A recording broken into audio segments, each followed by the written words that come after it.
ورحمة الله وبركاته. أعوذ بالله من الشيطان الرجيم.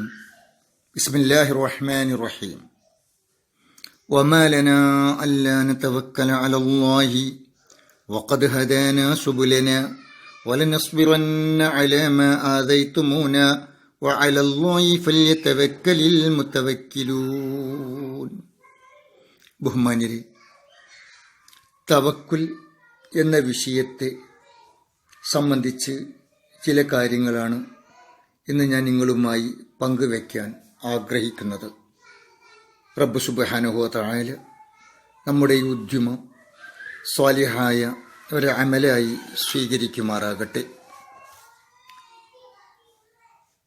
ഈ പ്രത്യേക സാഹചര്യത്തിൽ വീട്ടിൽ മാത്രം ഒതുങ്ങി ജീവിക്കാൻ നമുക്ക് എത്ര നാൾ കഴിയും?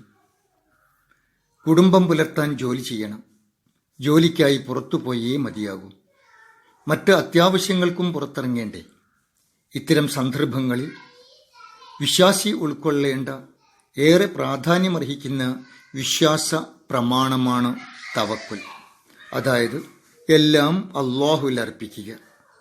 നൂഹ് അലൈഹിസ്സലാത്തു വസ്സലാം മുതൽ റസൂലുള്ളാഹി സ്വല്ലല്ലാഹു അലൈഹി വസല്ലം വരെയുള്ള എല്ലാ പ്രവാചകന്മാരും അള്ളാഹുവിൽ തവക്കുൽ ചെയ്ത് ജീവിതം നയിച്ചവരായിരുന്നു എന്ന് വിശുദ്ധ ഖുർആൻ നമ്മെ പഠിപ്പിക്കുന്നുണ്ട്. അതാണ് ഞാൻ ഓതിവെച്ച ആയത്ത് നമ്മെ പഠിപ്പിക്കുന്നത്. വമാലന അല്ലാ നതവക്കല അലല്ലാഹ് വഖദ് ഹദാനാ സുബുലന വലനസ്ബിറന്ന അലാ മാ ആദൈതുമൂന വഅലല്ലാഹി ഫല്യതവക്കലിൽ മുതവക്കിലൂൻ. അള്ളാഹുവിൻ്റെ പ്രവാചകന്മാർ ഒക്കെയും പ്രതിസന്ധി ഘട്ടങ്ങളിൽ പറഞ്ഞത് അള്ളാഹുവിൽ ഭരമേൽപ്പിക്കാതിരിക്കാൻ ഞങ്ങൾക്ക് എങ്ങനെ കഴിയും എന്നായിരുന്നു. അവനാണല്ലോ ഞങ്ങൾക്ക് വഴികാട്ടിയത്. നിങ്ങളുടെ ഉപദ്രവങ്ങൾ ഞങ്ങൾ സഹിക്കുക തന്നെ ചെയ്യും. അതുകൊണ്ട് ഭരമേൽപ്പിക്കുന്നവരെല്ലാം അള്ളാഹുവിൽ ഭരമേൽപ്പിക്കട്ടെ. സഹോദരങ്ങളെ, നാം നേരിടുന്ന എന്തൊക്കെ പരീക്ഷണങ്ങളുണ്ടോ ആ പരീക്ഷണങ്ങളുടെ ഘട്ടങ്ങളിലൊക്കെയും റബ്ബിലെല്ലാം അർപ്പിച്ച് ജീവിതം നയിക്കുക എന്നർത്ഥം. വ്യക്തമായി പറഞ്ഞാൽ സ്വന്തത്തിനും കുടുംബത്തിനും നാടിനും നാട്ടുകാർക്കും ബാധിക്കുന്ന എല്ലാത്തര വിപത്തുകളും പ്രയാസങ്ങളും അള്ളാഹുവിൽ അർപ്പിച്ച് അവനോട് മാത്രം പ്രാർത്ഥിച്ച് എല്ലാ മുൻകരുതലുകളും പാലിച്ച് ജീവിതം നയിക്കുക. അതാണ് യഥാർത്ഥത്തിൽ തവക്കുൽ. മറിച്ച് വിധിയെ കുറ്റപ്പെടുത്തി, കാലത്തെ ശപിച്ച്, സമയത്തെ പഴിച്ച്, അങ്ങനെ ചെയ്തിരുന്നെങ്കിൽ ഇങ്ങനെ ചെയ്തിരുന്നെങ്കിൽ എന്നൊക്കെയുള്ള രീതിയിലുള്ള സംസാരം, സ്വന്തത്തെ കുറ്റപ്പെടുത്തൽ, അതുപോലെ ഇതേ പ്രകാരം തന്നെ മറ്റുള്ളവരെ ഉപദേശിക്കൽ, ഇതൊക്കെയും തന്നെ ഖദർ ഖലായിലുള്ള അവിശ്വാസമാണ് രേഖപ്പെടുത്തുന്നത് എന്ന് നമ്മളെല്ലാവരും മനസ്സിലാക്കുക. റസൂലുള്ളാഹി സ്വല്ലല്ലാഹു അലൈഹി വസല്ലമ പറഞ്ഞു, അൽ മുഅ്മിനുൽ ഖവി ഖൈറുൻ വ അഹബ്ബു ഇലല്ലാഹ് മിനൽ മുഅ്മിനിൽ ളഈഫ്. ശക്തനായ വിശ്വാസിയാണ് ദുർബലനായ വിശ്വാസിയേക്കാൾ ഏറെ ഉത്തമൻ. അള്ളാഹു അവനെ ഏറെ ഇഷ്ടപ്പെടുന്നു. എന്നാൽ വഫീ കുല്ലിൻ ഖൈർ, എല്ലാവരിലും നന്മയുണ്ട്. ദുർബലനാകട്ടെ ശക്തനാകട്ടെ എല്ലാവരിലും നന്മയുണ്ട്. അവർ ചെയ്യേണ്ടത് വസ്തഈൻ ബില്ലാഹി വലാ തഅജസ്, അള്ളാഹുവിൻ്റെ സഹായം തേടുക, വിനയാന്വിതനാവുക എന്നുള്ളതാണ്. അതുകൊണ്ട് വഇൻ അസ്വാബക ശൈഉൻ ഫലാ തഖുൽ ലൗ അന്നീ ഫഅൽതു കാന കദാ വകദാ. വല്ല പ്രയാസങ്ങളും ദുരിതങ്ങളും നേരിട്ടാൽ വിധിയെ കുറ്റപ്പെടുത്തി അങ്ങനെ ചെയ്തിരുന്നെങ്കിൽ ഇങ്ങനെ ചെയ്തിരുന്നെങ്കിൽ എന്ന് പറയാതിരിക്കുക. എന്നാൽ വലാകിൻ ഖദറുല്ലാഹ വമാ ശഅ ഫഅൽ, എല്ലാം അല്ലാഹുവിൻ്റെ വിധി, അല്ലാഹുവാണ് എല്ലാം നൽകുന്നവൻ എന്നേ പറയാവൂ. അവൻ്റെ ഖദറും ഖലാഉം യഥാവിധി നടക്കും. എന്നാൽ ഫഇന്ന ലൗ, ഈ ലൗ എന്ന് പറയുന്നത് അതായത് അങ്ങനെയായിരുന്നെങ്കിൽ ഇങ്ങനെയായിരുന്നെങ്കിൽ എന്ന് പറഞ്ഞ് ദുഃഖിക്കുന്നത് തഫ്തഹു അമല ശൈത്വാൻ, അത് പിശാചിൻ്റെ പണിപ്പുരയിലേക്കുള്ള വാതിൽ തുറക്കലാണ്. ആ വാതിൽ തുറന്നു കഴിഞ്ഞാൽ, ആ പണിപ്പുരയിലേക്കുള്ള വാതിൽ തുറന്നു കഴിഞ്ഞാൽ നമ്മുടെ ചിന്ത ഏതറ്റം വരെ എത്തിക്കാനും പിശാചിന് സാധ്യമാണ് എന്ന് നമ്മൾ വിശ്വാസികളായ നമ്മൾ ആലോചിക്കണം. നമ്മൾ ചിന്തിച്ചിട്ടുണ്ടോ യഥാർത്ഥത്തിൽ പിശാചിൻ്റെ ജോലി എന്താണെന്ന്? മനുഷ്യരെ പോയ നാളിലെ കഷ്ടനഷ്ടങ്ങളെക്കുറിച്ച് ഓർമ്മിപ്പിച്ച് ആശയറ്റവനും ചുണകെട്ടവനുമാക്കുക. അങ്ങനെ ഖദർ ഖലാഇനെ അവഗണിച്ച് നഷ്ടപ്പെട്ടതിനെക്കുറിച്ച് ഓർത്ത് ചിന്തിക്കാൻ പ്രേരിപ്പിക്കുക. തന്മൂലം അള്ളാഹുവിലുള്ള വിശ്വാസത്തിന്റെ മാറ്റ് കുറക്കുക, മനസ്സ് അസ്വസ്ഥമാക്കുക. അള്ളാഹു പറയുന്നു, സത്യവിശ്വാസികളെ, നിങ്ങൾ സ്വദേശം വെടിഞ്ഞ് യാത്ര പോവുകയോ യുദ്ധത്തിൽ പങ്കാളികളായി മരണം വരിക്കുകയോ ചെയ്താൽ സത്യനിഷേധികൾ പറയും, ലൗകാന ഇൻദനാ മാ മാതു വമാ ഖുതിലു, ഇവർ ഞങ്ങളോട് കൂടെയായിരുന്നെങ്കിൽ മരണപ്പെടുകയോ കൊല്ലപ്പെടുകയോ ഇല്ലായിരുന്നു. ഇവരാ മദീനയിലേക്ക് ഹിജറ പോയില്ലേ? ആ അൻസാറുകൾ, മുഹാജിറുകൾ, ആ മദീനയിലേക്ക് ഹിജറ പോയ ആ മുഹാജിറുകളെ സംബന്ധിച്ച് മക്കക്കാരായ ആളുകൾ പറഞ്ഞ വർത്തമാനാണിത്.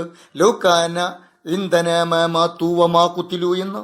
ഈ ദുർഗതി അവർക്ക് വരില്ലായിരുന്നു എന്നവർ പറഞ്ഞത് അതുകൊണ്ടാണ്. എന്നാൽ ജീവൻ നൽകുന്നത്, അതെടുക്കുന്നതും അള്ളാഹുവാണ്. ഈ വിശ്വാസമാണ് തവക്കുൽ. അതായത് നന്മയാകട്ടെ തിന്മയാകട്ടെ എല്ലാം സംഭവിക്കുന്നത് അള്ളാഹുവിൽ നിന്ന് തന്നെ. അതുകൊണ്ട് യഥാർത്ഥ വിശ്വാസി അള്ളാഹുവിൽ തവക്കുൽ ചെയ്യട്ടെ. ഈ വിശ്വാസം സുദൃഢമായാൽ പിന്നെ തവക്കൽതു അലല്ലാഹ് ഹസ്ബുനല്ലാഹ് വനിഅമൽ വക്കീൽ എന്നൊക്കെയുള്ള വചനങ്ങൾ നാം അറിയാതെ നമ്മുടെ നാവിൻ തുമ്പത്ത് വരും, എത്തും എന്നുള്ളതാണ് വസ്തുത. നോക്കൂ, ഉമ്മയുടെ മുലപ്പാൽ മാത്രം കുടിക്കുന്ന കുഞ്ഞിനോട് ഉപമിച്ചുകൊണ്ടാണ് ഇബ്നു ഖയ്യിം റഹ്മഹുല്ല തവക്കുലിനെ ഉപമിക്കുന്നത്. അതായത് ഉമ്മയിലൂടെ വിശപ്പും ദാഹവും അകറ്റുന്ന കുഞ്ഞിന് മറ്റൊരു മാർഗത്തെക്കുറിച്ച് അറിയില്ല, ചിന്തയില്ല, മറ്റൊരു മാർഗത്തിലേക്ക് തിരിയാനുള്ള മനസ്സും അവൻ കാണിക്കില്ല.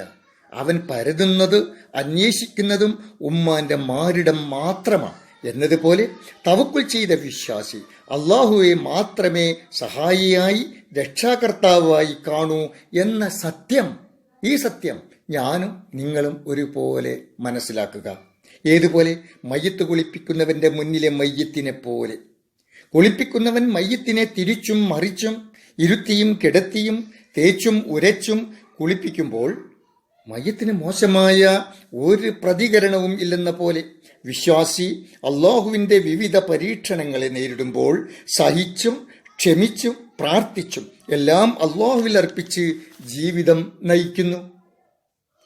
സഹോദരങ്ങളെ, ആധുനിക ജാഹിലിയത്ത് ഉപജീവനത്തിൻ്റെ കാര്യം പറഞ്ഞ്, പ്രാരാബ്ധം പറഞ്ഞ് ഭയപ്പെടുത്തി മക്കളെ എങ്ങനെ സംരക്ഷിക്കും, എങ്ങനെ പോറ്റി വളർത്തും എന്നൊക്കെ ചോദിച്ച് ഗർഭാശയത്തിൽ വെച്ച് തന്നെ ഭ്രൂണഹത്യ നടത്താൻ പ്രേരിപ്പിക്കുന്ന കാലമല്ലേ ഇത്? തന്മൂലം സമൂഹം ഒന്നിൽ തുടങ്ങി ഒന്നിൽ അവസാനിപ്പിക്കുന്ന കാഴ്ച. എന്നാൽ വിശുദ്ധ ഖുർആനും തിരുവചനങ്ങളും നമ്മെ പഠിപ്പിക്കുന്നത് എന്താണ് എന്ന് നമ്മൾ ശ്രദ്ധിക്കണം. വമാ മിൻ ദാബത്തിൻ ഫിൽ അർളി ഇല്ലാ അലല്ലാഹി റിസ്ഖുഹാ വയഅലമു മുസ്തഖറഹാ വമുസ്തൗദഅഹാ കുല്ലും ഫീ കിതാബിൻ മുബീൻ. ഭൂമിയിൽ ഏതൊരു ജീവിയും അതിൻ്റെ ഉപജീവന ബാധ്യത അള്ളാഹു ഏറ്റെടുത്തിട്ടല്ലാതെയില്ല.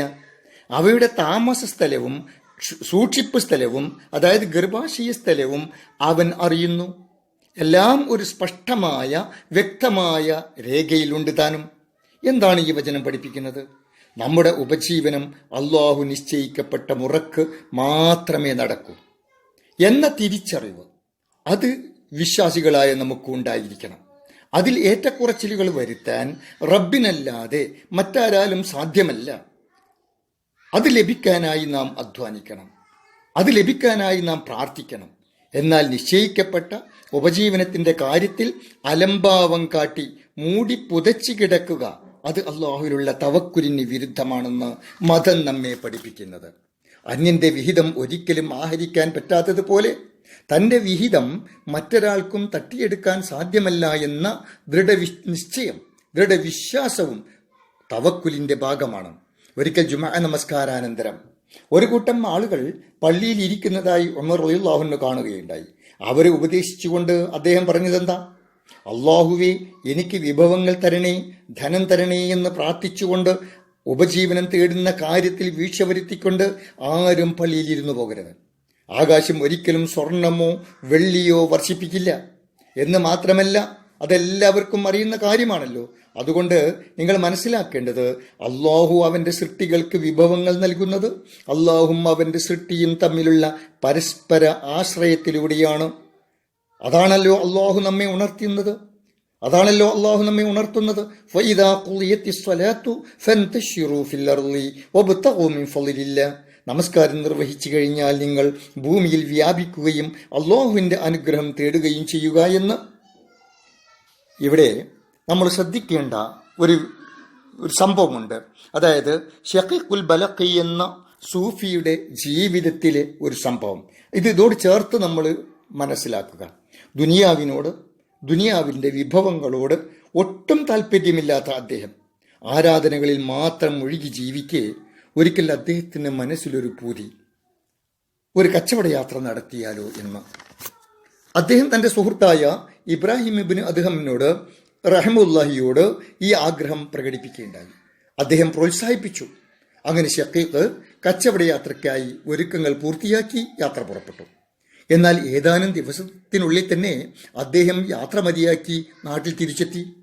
അദ്ദേഹത്തെ കണ്ട ഇബ്രാഹിം ഇബ്നു അദ്ഹം റഹ്മത്തുള്ളാഹി ചോദിച്ചു, എന്തേ യാത്ര പൂർത്തിയാക്കാതെ തിരിച്ചു പോന്നത്? ഈ ചോദ്യത്തിൻ്റെ ഉത്തരം ഇങ്ങനെയായിരുന്നു: യാത്രക്കിടയിൽ ഞാൻ ഭക്ഷണത്തിനും വിശ്രമത്തിനുമായി ഒരിടത്തിറങ്ങി.